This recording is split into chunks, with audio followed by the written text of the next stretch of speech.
عزیزان من آپ کو آپ کے بھائی عادل راجہ کا سلام پہنچے۔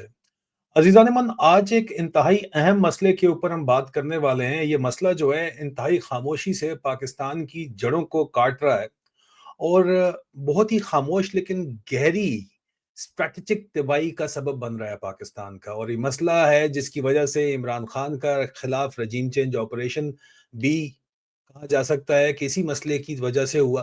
یہ بھی کہا جا سکتا ہے کہ اسی مسئلے کی وجہ سے عمران خان ابھی بھی جیل میں ہے۔ یہ بھی کہا جا سکتا ہے کہ پاکستان کے اندر ووٹ چوری جو ہے فوج کے ذریعے جو کروائی گئی، اس کے پیچھے بھی یہ مسئلہ پروئکار ہے۔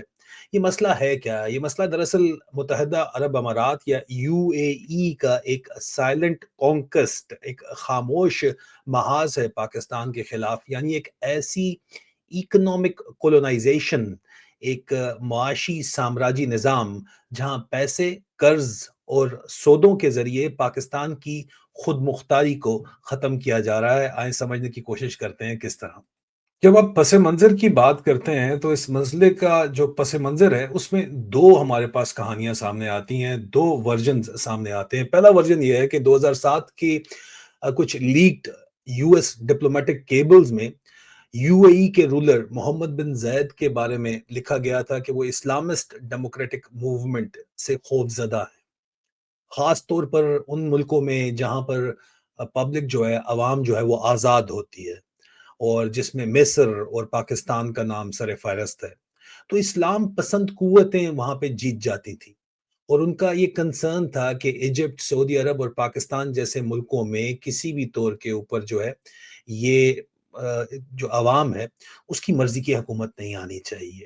یہ کوئی آفیشل کورٹ نہیں، لیکن کیبلز یہ بات جو ہے لیک ہوئی تھی، اور یہ بات واضح تھی کہ محمد بن زید جو ہیں اور ان کے ایڈوائزرز وہ مسلم امہ کے اندر یا مسلم ورلڈ کے اندر جمہوریت کسی طور کے اوپر نہیں چاہتے، اور اس کو اپنے لیے خطرہ سمجھتے ہیں، خاص کر پاکستان جسے نیوکلیئر اور عوامی قوت حاصل ہے اور عوامی قدرت رکھنے والا ایک ملک ہے۔ دوسرا جو اس کا ورژن ہے وہ بھی بڑا انٹرسٹنگ ہے۔ دوسرا ورژن اسی 2007 میں یہی جو U S diplomatic cables leak ہوتے ہیں اس میں یہ کہا جاتا ہے کہ یو اے ای کے رولر محمد بن زید نے یہ کہا تھا، اب یہ الزام لگایا جاتا ہے کہ مسلمانوں کو کبھی بھی جو ہے وہ آزاد انتخابات وہاں پہ نہیں ہونے چاہیے۔ اب یہ ایک امپلائی کرتا ہے ان تمام باتوں کو جو کہ پہلے ورژن کے اندر واضح ہو رہی ہیں، جس کے ثبوت موجود ہیں۔ انہوں نے تین ملکوں کے نام تو لیے ہی لیے تھے، جس کے اندر انہوں نے مصر کا نام لیا تھا، جس میں اسلامی حکومت آئی اخوان مسلمین کی، مسلم بردرہڈ کی، اس کے ساتھ مورسی کو جیل میں ڈالا گیا اور سی سی کو سپورٹ کیا گیا۔ محمد بن زید اور یو اے ای وہاں پہ سر فہرست تھی، اور ظاہری بات ہے کہ ان کی پارٹنرشپ امریکہ کے ساتھ بھی ہے، اس کے بعد اور اسرائیل کے ساتھ بھی ہے۔ سعودی عرب کی بات انہوں نے کی کہ سعودی عرب میں کسی طور کے اوپر جو ہے وہ جو ہے جمہوریت نہیں آنی چاہیے، اور پاکستان کی انہوں نے بات کی تھی۔ یہ بات واضح ہے کیونکہ ان کے مطابق اگر ان ملکوں میں آزاد الیکشن ہوئے تو لوگ اسلام پسند قوتوں کو ووٹ کریں گے۔ اب سوچئے، تقریباً 250 ملین مسلمانوں کا ملک جو کہ ایک نیوکلیئر پاور پاکستان ہے، نیچرلی پھر اس کے مطابق پرابلم کے اندر آ گیا، ٹارگٹ لسٹ کے اندر آ گیا۔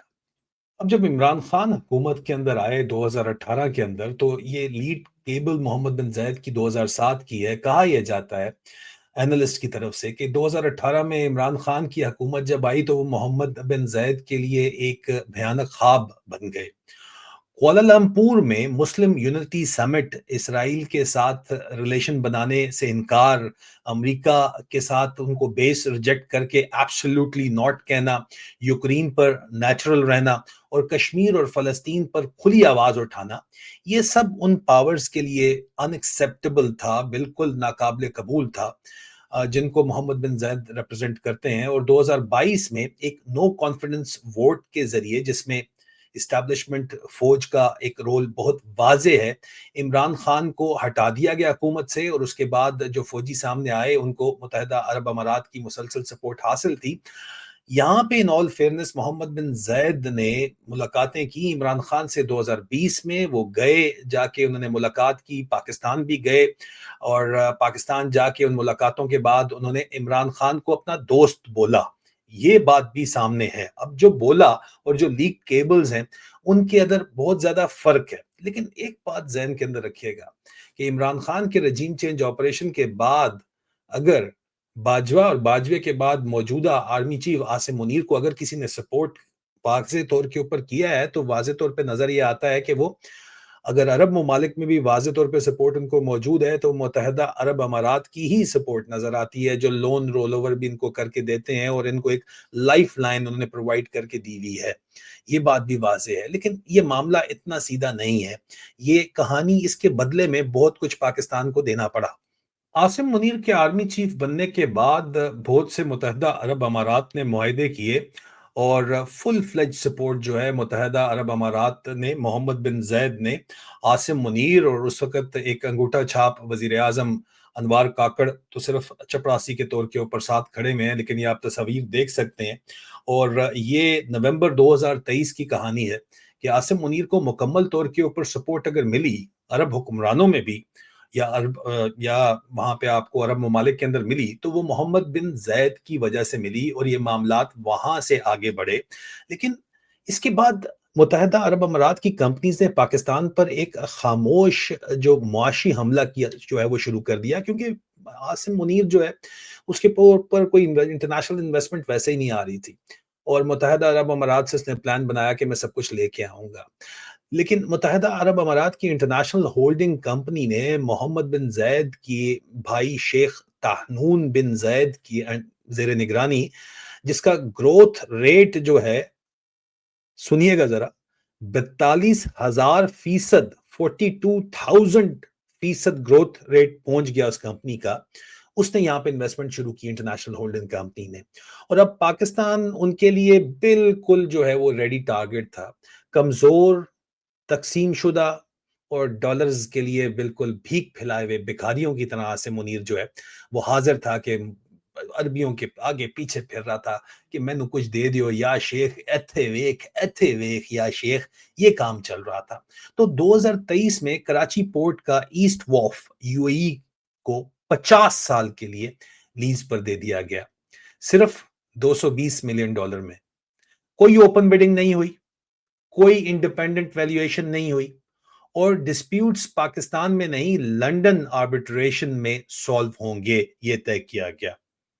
لندن ہے جی، سوچئے پاکستان کا ہر کنٹینر، ہر امپورٹ ایکسپورٹ اب یو اے ای کے کنٹرول میں ہے۔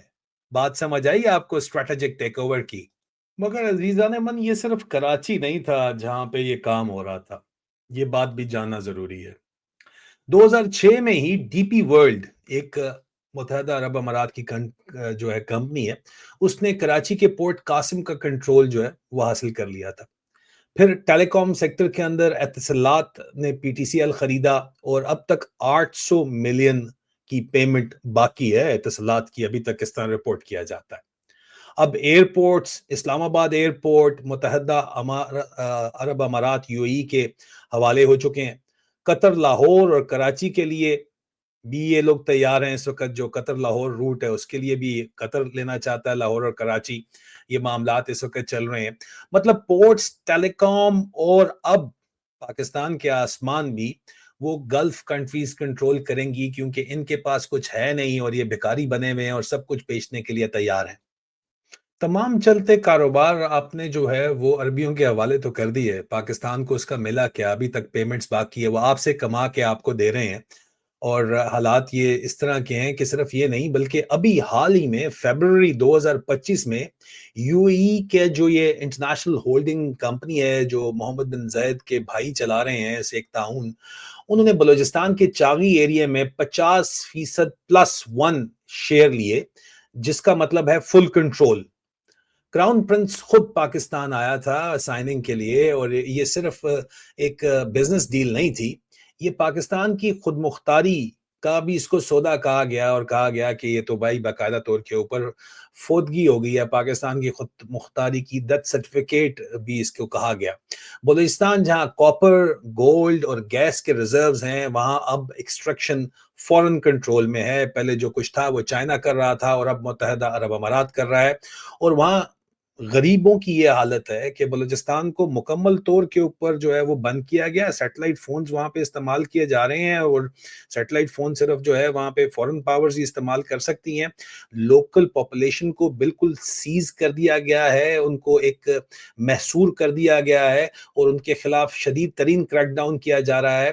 مانور بلوچ کو جیل کے اندر بند کیا گیا ہے، اور یہ وہ ماڈل ہے۔ اگر تو جمہوریت ہوتی تو یہ کسی صورت بھی جو ہے عوام کو فائدہ ہوتا، لیکن اگر عوام کو فائدہ ہو تو وہ ظاہری بات ہے بزنس انٹرسٹ کو سوٹ نہیں کرتا، جس کی وجہ سے 2007 کا کیبل محمد بن سلمان نے جو بات کی تھی وہ یہاں پہ بیٹھتی سمجھ آتی ہے۔ صرف یہ معاملات نہیں ہیں، اس کے علاوہ جو آپ کے مالیاتی ادارے ہیں اور جو آپ کے اس کے علاوہ بھی دفاعی ادارے بھی جو ہیں، ان کو بھی باقاعدہ طور کے اوپر انٹرنیشنل ہولڈنگ کمپنی کے جو یو اے ای میں محمد بن زائد کے بھائی چلا رہے ہیں، انہوں نے ان کو کنٹرول کیا۔ فرسٹ وومن بینک کے 82% شیئر صرف 14.6 ملین US ڈالر میں لے لیے، اور اسپیشل انویسٹمنٹ فیسیلیٹیشن کاؤنسل، جہاں آرمی اور گورنمنٹ دونوں ریپرزینٹ جس کو کرتے ہیں، ان سب ڈیلز کو فاسٹ ٹریک کرتا چلا گیا۔ اور یہ صرف اکنامک ڈیلز نہیں، یہ کنٹرول ہے، یہ نیو کولونیزم ہے، یہ دوبارہ سے سامراجی نظام ہے۔ آپ نے انگریزوں کے سامراج کو چھوڑ کے عربیوں کا سامراج کے نیچے آپ چلے گئے ہیں، یہ واضح طور کے اوپر نظر آ رہا ہے۔ اور جس SIFC کی آپ بات کر رہے ہیں، جس کے ذریعے یہ تمام معاملات فاسٹ ٹریک کیے جا رہے ہیں، اس کا کیا حال ہے وہ بھی دیکھ لیجیے۔ فوجیوں نے عاصم منیر کے کہنے پہ SIFC بنائی، اس نے پاکستان بیچنا شروع کر دیا۔ اس کے اندر کیا سودے کیے جا رہے ہیں، دبئی کے اٹلانٹس میں جرنیل بیٹھے ہوتے ہیں، وہاں پہ سودے کر رہے ہوتے ہیں۔ IMF نے بھی اس کے اوپر اعتراض اٹھایا اپنی ریسنٹ رپورٹ میں، جو رپورٹ 20 نومبر کو شائع کی گئی ہے کہ SIFC کے اندر ٹرانسپیرنسی ہونی چاہیے۔ ساتھ ہی ساتھ IMF نے یہ بھی بتایا ہے کہ پاکستان کے اندر صرف سرفس کے اوپر 5 کھرب روپے کی، 5 کھرب روپے، جی ہاں 5 کھرب روپے کی جو ہے وہ کرپشن کی جا رہی ہے۔ اور کرپشن کون کر رہا ہے؟ اگر آپ یہاں پہ کہیں کہ جی یہ کرپشن جو ہے 5 کھرب روپے کی یہ کر رہا ہے جناب سیاستدان کر رہے ہیں، تو نہیں، کنٹرول تو معاشی نظام کا فوج کے پاس ہے، SIFC کے پاس ہے۔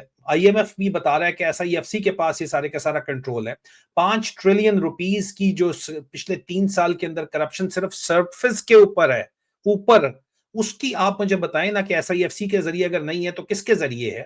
یہ معاملات ہیں، اور یہاں پہ آ کے پاکستان کی خود مختاری کا جو سودا کیا جا رہا ہے، اور عمران خان کو جیل میں رکھا گیا ہے ایک پورے کے پورے نظام کے تحت۔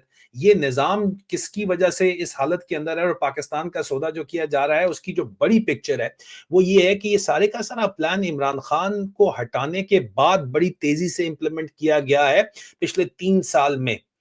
جو اس کے بعد یہ 5 کھرب روپے کی کرپشن صرف سرفس پہ بتا رہے ہیں، تو نیچے تو اس کا مطلب ہے کہ جتنا بھی پیسہ آیا، کھربوں اور کھربوں، 20 30 40 جتنے بھی کھرب روپے یہ کھا گئے، کیسے کھا گئے، اور کرپشن کس طرح کی جا رہی ہے۔ IMF رپورٹ کر رہا ہے، آپ کے سامنے ہی معاملات ہیں، SIFC کا نام لے رہا ہے۔ آپ کی پورٹس، آپ کے منرلز، آپ کے ٹیلی کام، آپ کے بینکس، سب اس وقت گلف کنٹرول کر رہا ہے، گلف کنٹریز کنٹرول کر رہی ہیں۔ ہر ڈیل کا ڈسپیوٹ جو ہے وہ لندن کے کورٹس میں جا کے سالو ہوگا، یہ بات بھی ذہن کے اندر رکھ لیں۔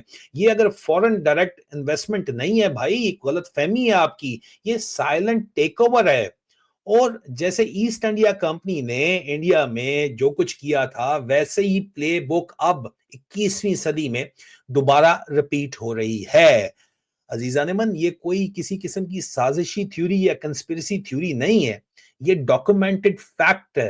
اور اگر پاکستان کی عوام اور بین الاقوامی اوورسیز پاکستانی ڈائسپرا اور جینون پیٹریوٹس جو ہیں وہ اب بھی خاموش رہے، تو پاکستان کی خود مختاری یا سوورنٹی صرف ایک لفظ بن کے رہ جائے گا۔ عمران خان ایک صرف انٹرپریٹیشن تھی، ٹھیک ہے، معذرت چاہتا ہوں، انٹرپشن تھی عمران خان ان کے لیے۔ عمران خان ایک تعطل تھا، یہ پلان تو ان کا بڑا پرانا 2006 سے انہوں نے لگایا ہوا تھا۔ 2007 میں انہوں نے کہا، ڈی پی ورلڈ آ گئی تھی 2006 میں، 2007 میں انہوں نے کہا کہ بھائی اگر جمہوریت آ گئی تو مسئلہ پڑ جائے گا بہت بڑا یہاں پہ۔ یہ ان لوگوں نے بات کی، تو ایک انٹرپشن درمیان کے اندر آئی تھی عمران خان کی صورت میں، 3 سال ان کے لیے بلاکٹ لگا رہا، تو انہوں نے عمران خان کو رستے سے ہٹایا۔ امریکہ کو خواب نہیں آیا تھا کہ رجیم چینج کرنا ہے، لیکن عمران خان کے بعد جو سسٹم آیا وہ ان کا فائنل فیز ہے۔ پاکستان بیچ دیا گیا ہے، اور ہم سب خریدنے والوں کے سامنے خاموش کھڑے ہیں۔ آپ کو کیا لگتا ہے بتائیے گا ضرور۔ خدا حافظ۔